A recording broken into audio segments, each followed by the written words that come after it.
여러분 일기신도시 어때요?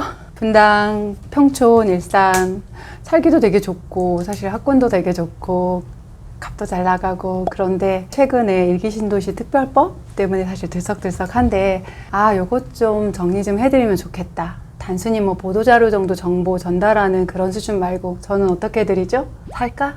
말까? 나름대로 저는 결론을 내렸거든요. 그리고 정부에서 제시한 대로 사업 진행이 어떻게 될지 그거는 글쎄 될까? 야, 이건 너무 괜찮다. 이런 포인트들이 정말 많거든요. 저 이거 진짜 쉽게 뽑으려고 고생 진짜 많이 했어요. 이건 진짜 밥상에 숟가락 올리는 수준이 아니에요. 앉아 계시면 제가 딱 떠가지고 생선 발라서 갈치 가운데 도마 가시 하나도 없는데 딱 올려서 하고 이렇게 넣어드리는 거니까 맛있게 받아 드세요. 이제부터 시작해 볼게요. 노후계획도시 특별법, 일명 일기신도시 특별법이라고 하는 이 대상 어떻게 정하는지 기본적인 조건이 있어요. 한 20년 이상 된 곳, 100만 제곱미터 이상의 택지개발 지역이거든요. 인접지역을 포함해서라도 100만이라고 바뀌면서 사실 이게 처음에는 일기신도시 특별법이라고 했다가 노후계획도시 특별법이라고 하면서 일기신도시 외의 지역까지 이제 후보지들이 이렇게 다 발표가 됐어요. 지금 상승장이었으면 난리가 났겠죠. 하락장, 보합장일 땐 이래요. 이런 거 정도 발표났다고 갑자기 가격이 오르고 하지 않아요. 이게 어찌 보면 정상이에요. 발표하고 아무것도 한 게 없는데 상승장에는 그때 이미 프리미엄이 몇 천씩, 뭐 크게는 억 단위로까지 붙고 그랬잖아요. 도대체 특별법에서 무슨 혜택이 있길래 그렇게 시끌시끌할까? 혜택 먼저 짚어볼게요. 첫째, 안전진단 완화 또는 면제. 저는 이거 읽을 때는 이게 작년에 나왔으면 정말? 이랬을 텐데 올해 워낙 안전진단이 많이 완화가 됐어요. 면제 조건이 있긴 한데 이 면제를 해주려면 또 얼마나 많은 조건을 걸까 싶기는 하거든요. 그래서 사실 저는 첫 번째 조건은 그렇게 크게 와닿지는 않아요. 이미 올해 완화된 조건 때문에 속속 그동안 통과 못했던 곳이 안전진단 통과했다고 신문에 계속 보도되고 있잖아요. 물론 훨씬 더 좋은 조건으로 편안하게 완화를 더 해주겠죠. 그렇지만 그렇게 눈이 팍 뜨일 만큼은 아니다. 두 번째, 토지 용도 변경 및 용적률 상향. 이건 정말 눈이 번쩍 뜨여요. 어려운 말이죠. 그쵸? 요거에 대해서 쉽게 말씀을 드려볼게요.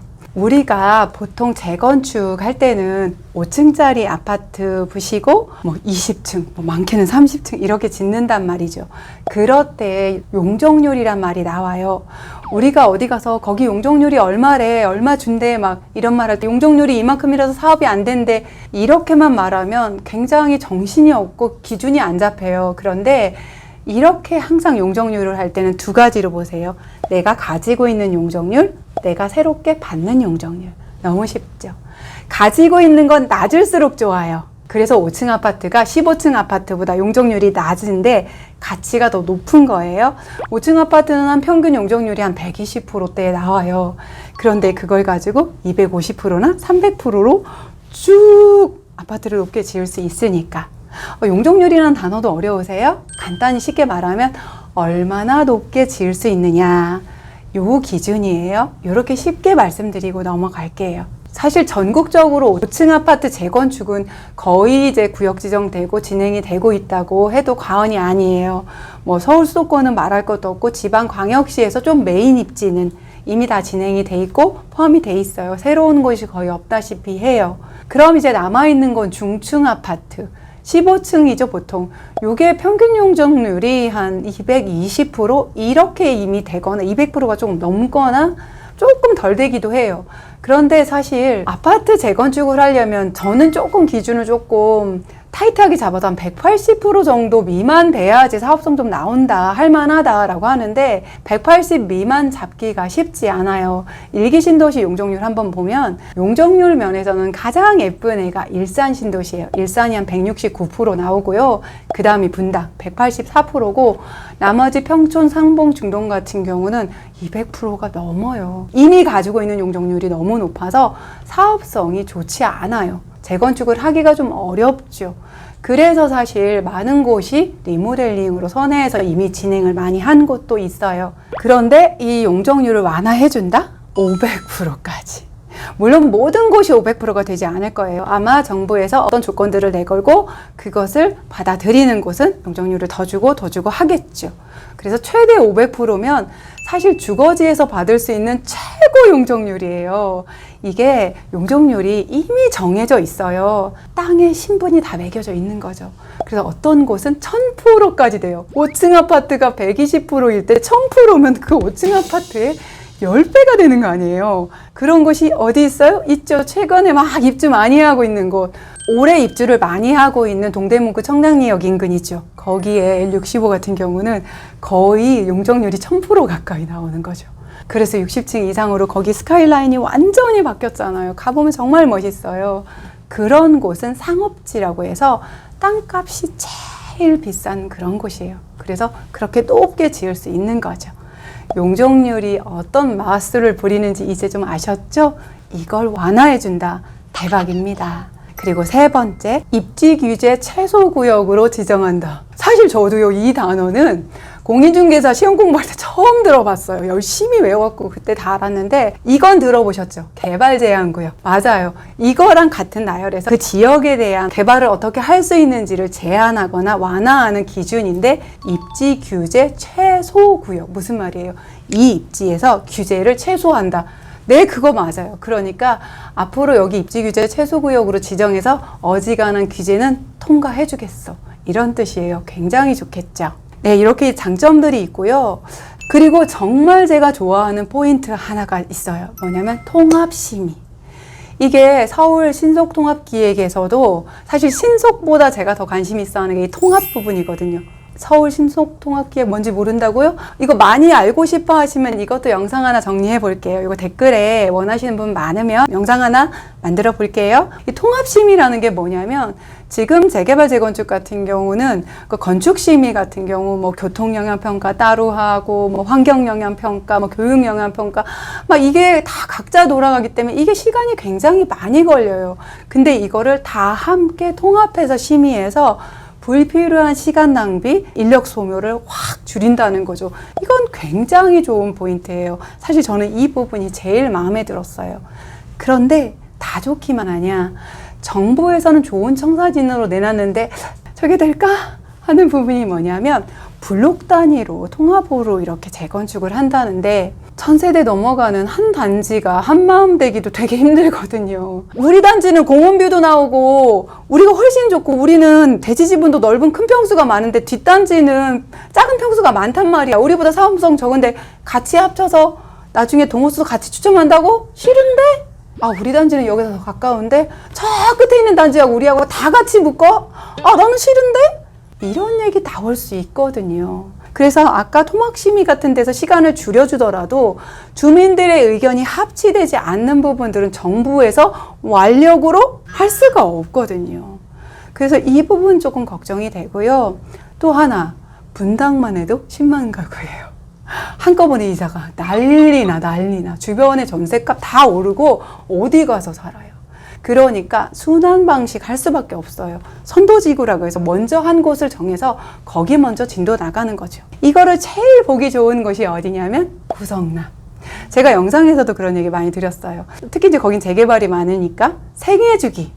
처음 정비구역 지정된부터 조합 설립, 사업수행인가, 뭐 관리처분인가 나서 막, 뭐 이제 이주 철거하려고 이사 가고 있어. 철거하고 있어. 어디는 철거 막 하고 있어. 어디는 반쯤 지었어. 어디는 지난 연말에 입주해서. 이거를 그냥 동네 한 바퀴 돌면 다 볼 수 있어요.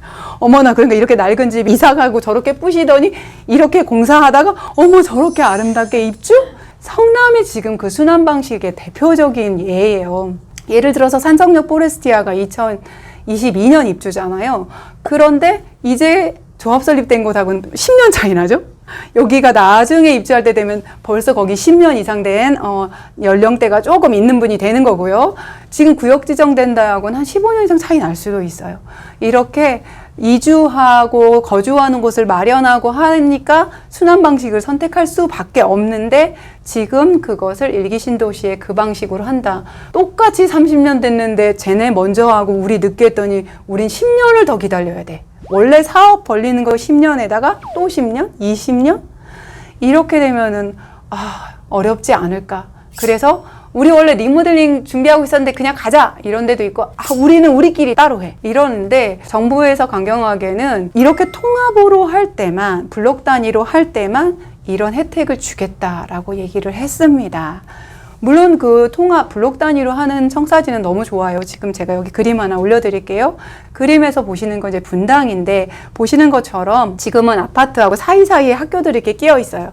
그런데 학교를 이제 한쪽으로 모으고 이렇게 아파트 단지를 쫙 이렇게 만들고, 이제 상가나 이런 것들은 좀 한쪽으로 중심상업지처럼 모아서 이렇게 정비를 하면 전체적인 도시는 미래도시처럼 굉장히 좋은 청사진이에요. 이렇게 완성되면 같이 탁월합니다. 인정 안 할 수가 없어요. 근데 굉장히 오래 걸릴 거고, 전체 블록들이 다 그렇게 완성됐을 때 이 완성도가 있는 거지, 한 블록 그렇게 했는데 나는 못해 해서 각자 했다? 그러면 이렇게 아름다운 그림이 완성되지 않겠죠. 이렇게 일기신도시 특별법에 대해서 정리를 했는데, 그럼 어떡하라는 거야? 사라는 거야? 말라는 거야? 좋다고 했다 안 좋다고 했다가 결론 내봅시다. 저는 그래요. 일기신도시 지금 살기 힘듭니까? 집은 좀 낡았어요. 그쵸? 그치만 지금 전국의 택지개발에서 30년쯤 된 메인 도시의 택지개발한 곳 살긴 너무 좋아요. 각자 리모델링 휘황찬란하게 하고 살고 계세요. 다들 학군 너무 좋고 모든 인프라 완벽하게 갖춰져 있어요. 그렇다면 지금도 살기 좋으니까 아이 공부시키면서 기다리는 거 전 좋다고 봐요. 너무 단기간에 오르는 거, 내년 선거 되면 뭔가 있겠지 이런 거 말고, 그렇다고 꼭 입주할 때까지 안 가져가셔도 돼요. 지금 재개발 재건축에서 제가 늘 말씀드리지만 어느 구간을 지나면 프리미엄이 확 오르는 그런 시기가 온단 말이죠. 그런 때쯤에 한 5, 6년 이상 가지고 계시다가 매도하는 것도 생각해 보실 수 있고, 조금 더 장기적으로 지금 우리 아이 지금 초등 저학년이라서 이제 이사해가지고 분단학군에 들어가서 거기서 애 공부 열심히 재미있게 하면서 대학 갈 때까지 있으면 그러면 10년이네 뭘. 그때쯤 되면은 뭐 새 아파트 반쯤 짓고 있을 수 있겠네. 이런 그림 가지고 들여가는 거 나쁘지 않다 생각합니다. 하지만 내년 총선 때 뭔가 있을 거야. 그때 확 오르는 거 딱 팔고 나와야지. 저는 글쎄, 이게 지금 진도가 좀 지지부진할 확률이 되게 높거든요. 그래서 여전히 리모델링 하시는 분들은 그냥 가자 말자, 뭐 리모델링으로 해야 된다, 아니다, 이렇게 좋은 특별법이 나왔는데 웬 말이냐 리모델링. 리모델링도 한번 정리해 봐야겠어요. 제가 이건 따로 한번 정리를 드릴게요. 그래서 오늘 이렇게 마감을 하고요. 오늘 내용 한번 정리해 보겠습니다. 노후계획도시 특별법 나왔지요. 일명 일기신도시 특별법이라고 하는데 뭐가 좋은지 한번 볼까요? 첫째, 안전진단 완화 또는 면제. 둘째, 토지 용도 변경 및 용적률 상향. 쉽게 말씀드릴게요. 높게 짓게 해서 사업성 나오게 해주겠다. 세 번째, 입지 규제 최소 구역으로 지정해서 규제를 최소화하겠다. 그리고 네 번째, 통합 심의로 속도를 빠르게 내도록 하겠다. 여기까지 너무 좋죠? 그렇지만 좀 걱정되는 부분, 통합개발, 블록 단위로 함께 개발하는 거, 전체적인 도시 청사진으로는 정말 좋지만 주민들의 의견 합치를 보기는 좀 어렵겠다. 결론, 살까 말까, 거주하면서 아이 공부시키면서 사는 건 좋겠다 싶지만 단기 차익을 위해서는 글쎄요, 그렇게 사업진도 빨리 나가긴 어려울 것 같아요. 여기까지가 제 의견입니다. 일기신도시 한번 가보세요. 사실 일산 같은 경우는 강남에서 멀긴 하지만 GTS 곧 개통이고요. 용적률이 낮아서 굉장히 쾌적해요. 아이 공부시키면서 이 호재에도 불구하고 가격이 안 오르는 지금 같은 시점, 분당 좋은 건 두말하면 잔소리고요. 그런 데서 아이 키우면서 기다려보는 그런 결정도 나쁘지 않다는 결론입니다. 분당 좋은 거 몰라? 너무 비싸잖아. 네, 맞아요. 비싸죠. 앞으로 내년 총선에 어떤 공약들이 나올지, 그게 가격에 어떤 영향이 줄지, 그리고 이 청사진이 진짜 어떻게 완성돼 가는지 그 과정을 저하고 쭉 함께 보면서 이렇게 청사진이 내놓더니 이렇게 완성되는구나 보는 것만으로도 굉장한 공부가 되실 거예요. 그 모든 과정 저랑 같이 할까요? 구독, 좋아요, 알림 설정과 댓글로 저랑 쭉 같이 갑시다. 오늘도 미라클